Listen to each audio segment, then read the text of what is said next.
there has been a serious point of contention with rank play in the assault rifle department. Not only is the MCW the only AR in its class that we can use, but many players think it really underperforms, especially after this latest patch. A lot of players think that it underperforms so much that it is outclassed by an SMG. Let's go ahead and chop it up about this some more. If this is your first time here, welcome, and if I return it, welcome back. As you go along, drop your thoughts and opinions down below. Let's go ahead and get rolling. So there was a tweet and a quote here involving a notable name in the Call of Duty community, Parasite. Here by PD Gaming, it's saying, "Parasite, you are absolutely right.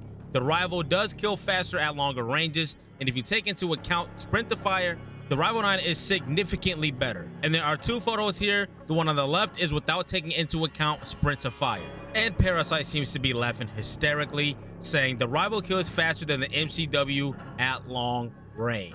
So you would think when it came to ARs and SMGs in Call of Duty, especially in a competitive setting, they would have their own strengths and weaknesses. But at this point, the Rival 9 just might be the absolute better option. There have been games in ranked play where a team was running 4 Rival 9s and absolutely dominating the lobby. On paper, this wouldn't make much sense, but trust me, it is happening, and probably more than you may think. Obviously, it's Rival 9 known for its close range dominance, and is also pretty impressive at long ranges if you can hit your shots and you are using the appropriate attachments. The Rival 9's TTK is insanely fast up close, making it lethal. And let's say if you're using certain attachments like the Purifier muzzle brake, the Rival C clear shot barrel, the MTZ Marauder stock, those attachments will absolutely help this gun be a laser beam. I know all of you guys have tried it at this point, and it's probably majority of you guys' favorite weapon at this point.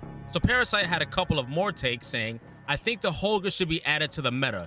It has good range, similar TTK to the MCW. In that long range, it shoots slower and had worse mid handling." Sorry if that's a bit tough to understand. I think that might have been a run-on sentence there. "Gives SMGs an edge up close, yet allows the Holger to be dominant at range because it extends so far." And he says, "Try it with Rival and Swarm, or try the Ram 9 for subs. Just what I would do. BP50 is too good up close." So my take is the Holger would not be a bad idea.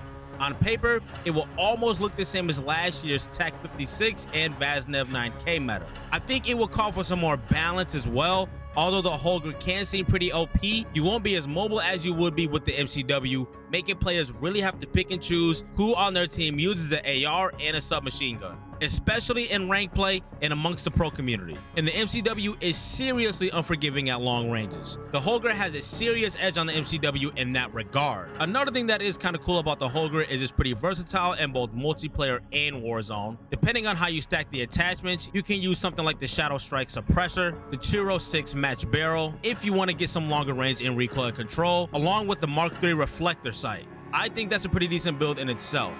Now, I will say the MCW is pretty easy to use, but once again, at those long ranges, it almost feels like you get punished. So it does offer a lot of stability, functioning like a laser beam across only some ranges. Even with the best of the best attachments equipped, my main beef with the MCW is at long ranges, it just flat out underperforms. Now, I know at this point it might be a crazy conversation comparing the two, but I think it should be a conversation.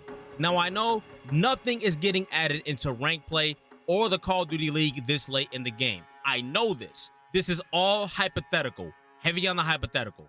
The Holger was literally the first weapon GA'd when Modern Warfare 3 launched. But let's take a step back from the hypothetical and be a little bit more realistic.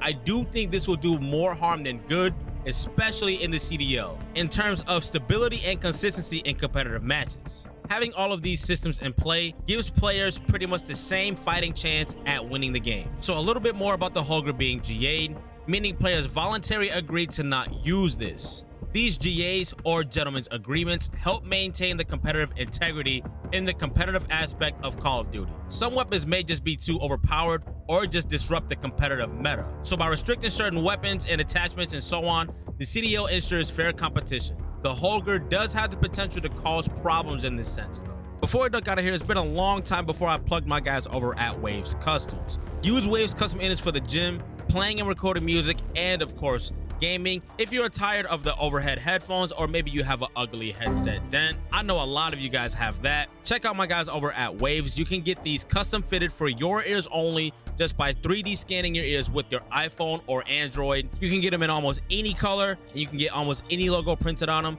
Maybe you want to rep your favorite esports team. maybe you want to rep your favorite e-girl, whatever the case, Waves kills it as far as aesthetics and most definitely audio. Check these guys out, it'll be the first link down in the description. So what's your take on all of this though? Hypothetically, would you like to see the Holger 556 in a competitive mix, or even the SVA back into the competitive mix, which is literally my favorite gun in the game? If you made it to the end of the video, thank you for sticking around. I'll drop 2 more videos for you right here.